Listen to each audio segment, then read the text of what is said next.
Hey guys, welcome back to the Project B-Ball Podcast. My name is Akash Rain. My name is Ray Manungi.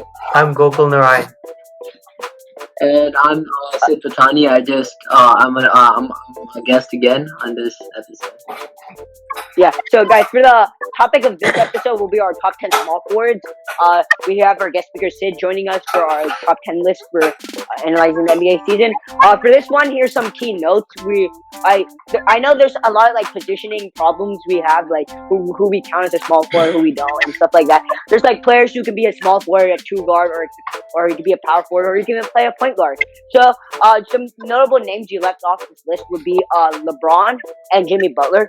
We put Jimmy Butler as a two guard, and LeBron, as we said in our top 10 PGs list, we count him as a point guard for this season. Just because to the fact that how he changed his play, even though he might be a primary small forward, it's just how he played this season was most resemblant of a point guard. So that's why we kept LeBron on our top 10 point guards list. But in the small forward list, we did not have LeBron and Jimmy Butler. And Jimmy Butler in our shooting guard list, he was there. So we're just gonna go right into it. Right before we go into our top 10 list. Okay, now let's go with our number 10. My 10th best small forward of last season was Robert Covington. Gokul, Sid, and Akash, tell me who you guys' My 10th best was Robert Covington as well. Gokul and Sid. Mine is also Robert Covington. And mine was also Robert Covington. Okay, Covington is an amazing 3-and-D player. Like he's the best of that kind. Like I don't think there's anyone who can do his job better than him. Yeah. Especially when he moved on to the Rockets, his defensive potential was increased because the amount of blocks he was getting. He was pretty much playing small ball center for the Rockets. He was an effective piece, and it sucks to see the season end because I would love to see what he could do in the playoffs. He was good in the Timberwolves, and now he was even better on the Rockets. One of the biggest players on the Rockets, too. And everyone was clowning the Rockets for trading for him, but in the end, the Rockets really got the last laugh because their small ball lineup was working perfectly and really smooth, and Robert Covington was definitely a pivotal part of that small ball lineup. Yeah, and he's definitely a great shooter as well, and it's a really good addition. Yeah, I think the Rockets won that trade definitely with the Hawks for Clint Capella because I don't think I've seen Clint Capella play a single game with the Hawks yet because he was injured or something. But yeah, now we're gonna move on to our 9th best small forward. I had Gordon Hayward. Who do you guys have? I put Hayward as my 9th best. I really thought he had a bounce back year after the horrific injury on the opening night. It was extremely sad. And last season he played good as well, but this season he really bounced back, and he definitely is deserving of this top 10 spot. Yeah, similar reasons for you. Like once on the Jazz, he was that all-star player, and then that injury really changed a lot. But he's working really hard to get back to that player, so that's good. And he's also He's a 9th, right? He's also a great veteran presence for the Celtics, and he even got his own signature. Oh, he got a signature shoe? I think from the same company that makes Klay Thompson's. I think. Okay, that's cool. Yeah, I'll fact check that. I'll get back to you on that. Okay, good. Sid, who's your number 9? My number 9 was TJ Warren. I don't know if you guys had him on your list or not, but I thought he was this season. He was averaging 18.7 points per game, and his field goal percentages were great, 52.9% and his 60% true shooting percentage. He's like a great scorer and defensive end as well. But at best, I don't think he's a team player, and he lacks playmaking. But his stats are solid. Yeah, so sick. About your TJ Warren, unfortunately, he did not make my list. I almost consider him a borderline all-star for his play this year. He's improved from his last couple of years on the Suns and stuff like that. It's just that I think what he lacks defensively, playmaking-wise, and all that, I don't think he should be on this list when others have better skills. And others pretty much played better than him this whole season, even though in the East he's a borderline all-star, in my opinion. Mm-hmm. Yeah, we're going to move on to number 8. My 8th was DeMar DeRozan. We're counting him as a small forward because this year he was playing primary small forward, unlike last year he was playing more shooting guard. Who do you guys have for an 8? Number 8, I put DeMar DeRozan as well. I think he kind of took a step back in terms of how he played on the Raptors. And obviously it's his second season with the Spurs. The Spurs haven't done all that great. And I'm definitely not blaming DeMar DeRozan, but well, wouldn't you guys say he stepped back a little? Yeah, from his Raptor, from his presence in the Toronto Raptors, this is a definitely much different performance than him. But I put Chris Middleton as my number 8 and DeRozan as number 7. So I'll come back to that for next one. Okay. For So my who do you number put 8? 8, I said Gordon Hayward. I thought that he had like a really great bounce back. He adds a lot of depth to the Celtics. The one problem is that he gets overshadowed by like a lot of other great players on his team, like Tatum, Walker, and Brown. But like he's still a great player on both ends. He has a 50% percentage and he's an 18.25 PERs. Okay. Yeah. So for the Gordon Hayward being Okay, getting back to the other two players with TJ. can I add something? Getting back to the Gordon Yeah, Hayward sure. signature shoe, it's from Anta, and I think that's the same company that makes Klay Thompson. Yeah, it's Clay Just a little, and it's a Rajon little- Rondo, I think, too. yeah, it's a little fun Okay, fact. just so for ranking Gordon Hayward, like your other two players you had ahead of him were Covington and TJ Warren. That makes sense in a way, but I don't. I think it's really depending on how you feel with Gordon Hayward. I think this season it's more like since there's so many options on the Celtics, it's good that like they have this security blanket they can throw to. Yeah. I don't feel like he's a main piece. Like I think he's gonna accept this player option in free agency this year, and after that he's out. I don't think he really he helps the Celtics team be deeper, but like in the end I don't think he has much impact on them winning or losing. That's what I. That's true. He's definitely a safety blanket type player. Initially, he was supposed to be like second option, maybe even first option, like when he first signed there. And obviously, he's a great player right now. But I think he might leave the Celtics unless the Celtics do something crazy in the playoffs.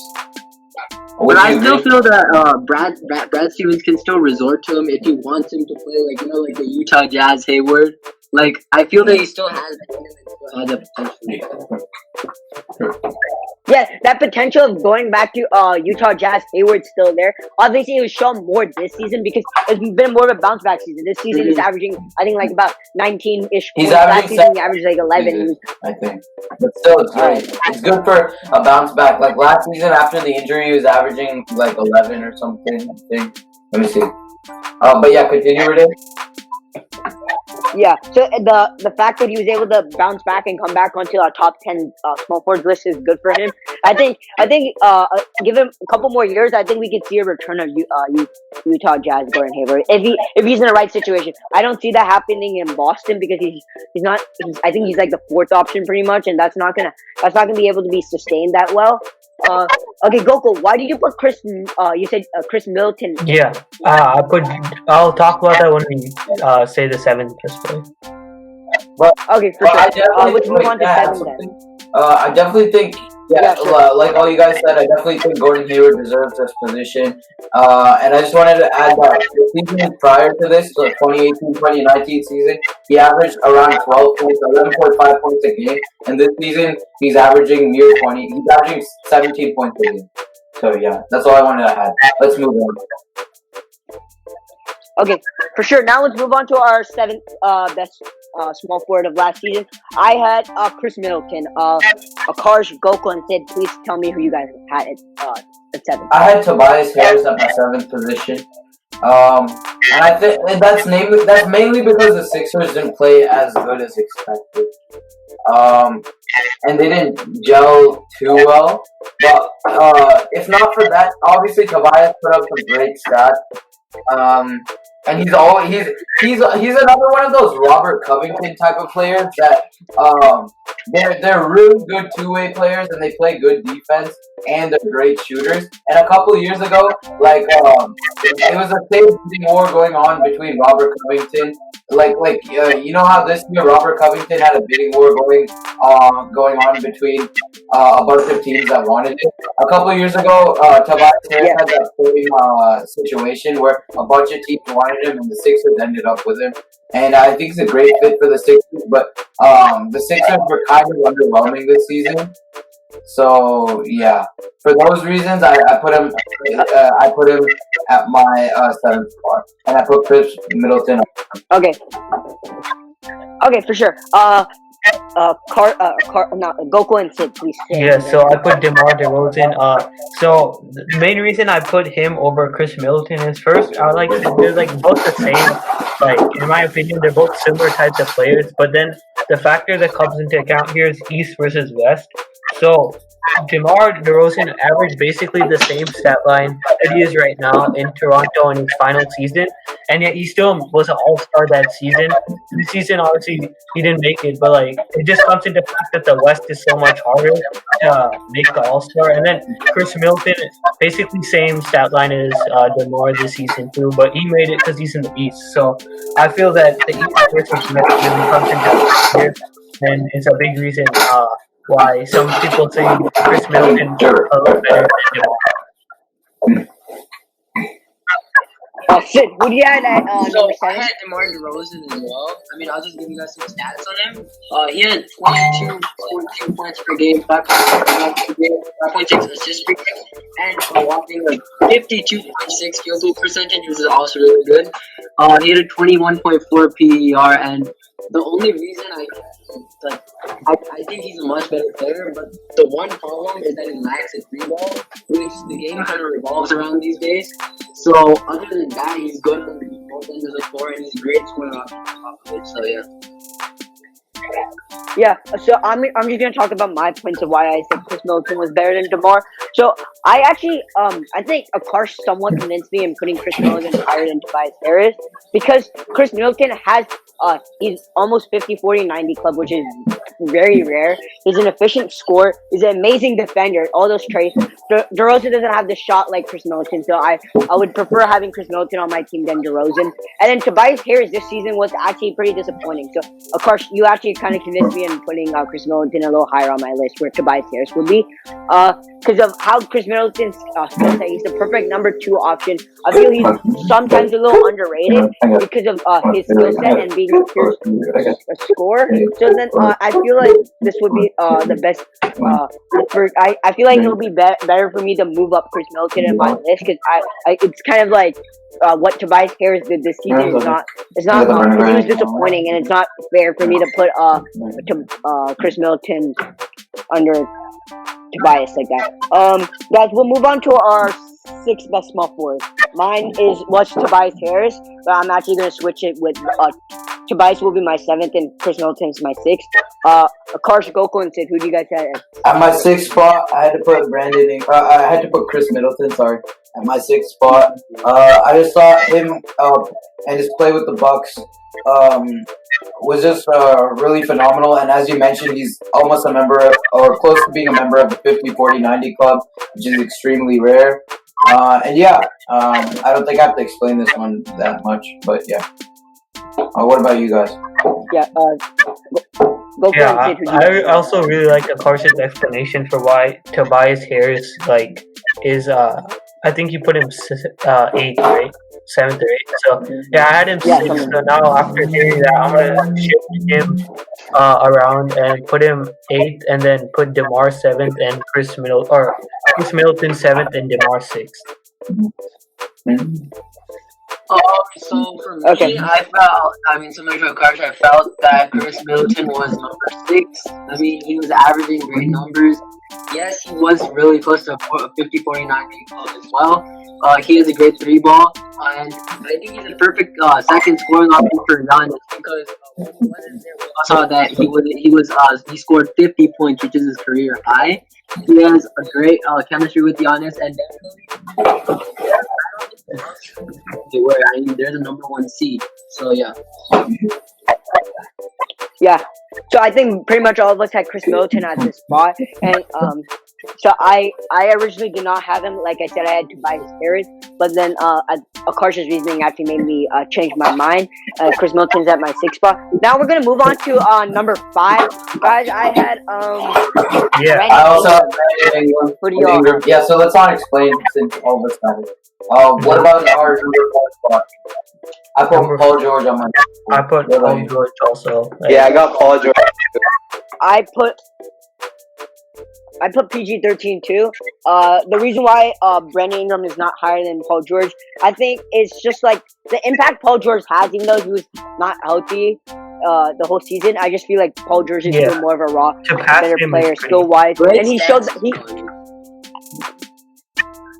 he still had decent stats, and he still was showing his impact onto this Clippers team. When he's playing that Clippers team fully healthy, only lost one game the whole year. So like that shows something. And Brandon Ingram, who has improved a lot, like from what he was on the Lakers last season to this season, I feel like Brandon Ingram deserves his fifth spot, and then Paul George, who's fourth, which is actually kind of disappointing for him because on his last season on the Thunder, he was a top 3 MVP candidate. He dropped down because of his injuries, but he still has a great impact. He's a winning player, and that's all we can say. And Brandon Ingram, he's showed out, but the Pelicans are coming close to the playoffs at this point with the situation for the whole country. We're not sure if anything's going to be going on in the NBA season, but I think it was a good season for Brandon Ingram to show who he is, and he could be a first scoring option. Yeah, I agree. With Yeah, I agree too. Okay, we're going to go to Three? number Yeah. 3. Yeah, 3. I I got have Jason Jason Tatum. Tatum. Of course, Sid. Yup, Tatum for the win. I have Who do Jason you Tatum. have? I can give you guys some stats on him. 23.6 points per game, 7.1 rebounds, 2.9 assists, and 20.41 PER. So I think he's the best player on Celtics over Kemba. Yes, he has a solid skill set. He has a scoring ability. He's like really smart on the basketball court. He makes smart decisions. He's clutch. As we saw, his game winner, and he's a great defender too. So also, he's a first-time All-Star, which is a great improvement from last year. And if he keeps on improving as a player, I think he can really become one of the superstars in the future. For me, I think what I think about Jason Tatum is this year he's truly shown his potential as what he could be as a scorer. Before, I was kind of skeptical on how good of a scorer he can be because I thought he was only like a standstill shooter, catch and shoot type player. But this year he showed us he can hit off the dribble threes, off the dribble mid ranges, fadeaway mid ranges, anything that a scorer would have in his game. And he's an underrated defender. I think that's his most underrated aspect of his game is defense. He's one of the best perimeter defenders on the Celtics, probably one of the better in the league. And the other two above him just played better than him. Jason Tatum had a breakout season per se. He was a first-time All-Star, and I think in the future he could be one of the best players in the league. Yeah. Local. I like your opinions on what you explanation think of Jason Tatum's improvement. Like, to me, it seems like he improved in everything, like ball handling, defense, especially. Like, we also saw that ankle breaker against Paul George too, which is pretty nice. So. And also, I would like to add that, like you said, Jason Tatum is not just like a spot-up shooter. He now learned how to like create his own shot, and I think he's really good at that now, creating a little shot. And he has a high basketball IQ, and he's even not too bad of a facilitator. So I think he definitely improved in many aspects. And let's move on. Yeah, so the reason why I had Paul George is wasn't better than Jason Tatum because he was in injury, so like that's why Paul George's ranking is going to be a little lower on all of our lists. Now we're going to move on to number 2, which Same. I had Luka. Yeah, I also had Luka. What do you guys? Luka. Sid and Luka too. so we all had Luka. I think it's Yeah. pretty self-explanatory why we had He's Luka. definitely way up. He was from his rookie season to now. He definitely improved. He's now a 30-point scorer. He's a better passer than he was. I think he just understands the game more. Yeah. That's a good way to say it, right? Because like last season he was learning how the NBA game is played. Now this season he's finally truly came to himself. Now he feels comfortable in how he's playing in the Mavericks are in the playoffs because of him. And he's even an MVP candidate, even though I don't think he should be one. Should but, be a like, he still is candidate. one. I don't think he should be a candidate. Like, candidate is top. Definitely. He's a Definitely. candidate. As he's been playing this year, it actually seems like he's more comfortable with himself and he really connects to the ball. But I think he's just getting the hang of it. So there's a lot in store for him, and we'll just see how it plays out. Yeah, man. I really. Yeah. No, what I mean by Top three? candidate, I don't mean like he's not gonna be like on the top 10 voting. Like he's gonna be on that top 10 list. I don't think he's top What? 10. That's what I'm saying. That's I don't think he's top ahead of like. five. Yeah, I don't think top 3. Like not Yeah. yet. I think next season or he's gonna get it soon. I feel. He's gonna get an MVP soon for sure. Yeah, let's move on to number 1. It's pretty self-explanatory. Yeah. I'm pretty sure all of us feel Yeah. Kawhi. And Since if LeBron's KD not a was part of here, there would be the debate Kawhi versus KD. But yeah, this season I Kawhi. think it's Kawhi, yeah. Yeah. So we had I had Kawhi. I'm pretty sure everyone else had Kawhi. Like we said before, LeBron was not on our small forwards list because we put him on point guards. That's a discussion for a different time. We'll probably talk about it later. Who's better this season, LeBron or Kawhi, or who's a better player overall? Something like that. We can talk about that later. But I think it's pretty obvious we have Kawhi here. This is his first season. He said in an interview earlier in the year, he said this is the first time he feels completely healthy, and he actually proved it because he was going on these tears and he's been healthy. I heard Doc Rivers said like if the season were to continue, Kawhi was gonna play back to backs towards the end of the That's so season. funny to hear. Like, that's a good sign. The load management's gonna start playing back to back. Yeah. Yeah, so I really feel that Kawhi really reminds me of Kobe Bryant. You know, he has like that kind of game. His head is always in the game. You know, he like always. I feel that he instills fear in his opponents every time he steps on the basketball court. Since he has like that deadly offense and can score from like anywhere on the court. Like the Clippers are doing good as well, and he's really working well in the system with Doc Rivers. I feel. Yeah. Kawhi's offensive and defensive capabilities. He's the best two-way player in the league. All that we all know. He's the reason why the Clippers are going to be great in the playoffs. And the Clippers were good in the regular season. I think they ended off with being the 2nd seed. Even with him and PG being load managed the whole season, it's amazing that the Clippers team were playing that well. Here's a question I have for you guys about Kawhi. If you remove Kawhi from this season, how far? And assuming Paul George is not injured, right? Assuming Yeah, if I Assuming would, Paul George it would has- still be like top 5ish. So it would be like Utah Jazz level. Because they made the playoffs without Paul George.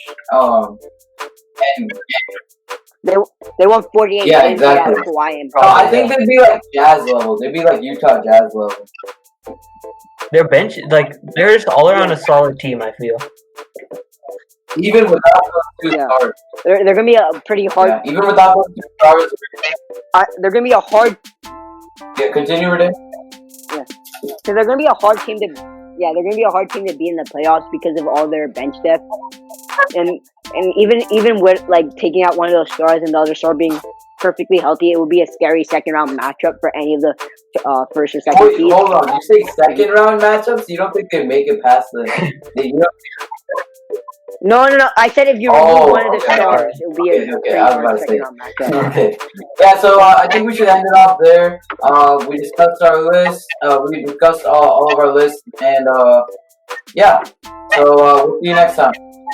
Thank you guys. All right. See you guys. Yeah, for joining us. thank you guys for Bye. listening. Bye.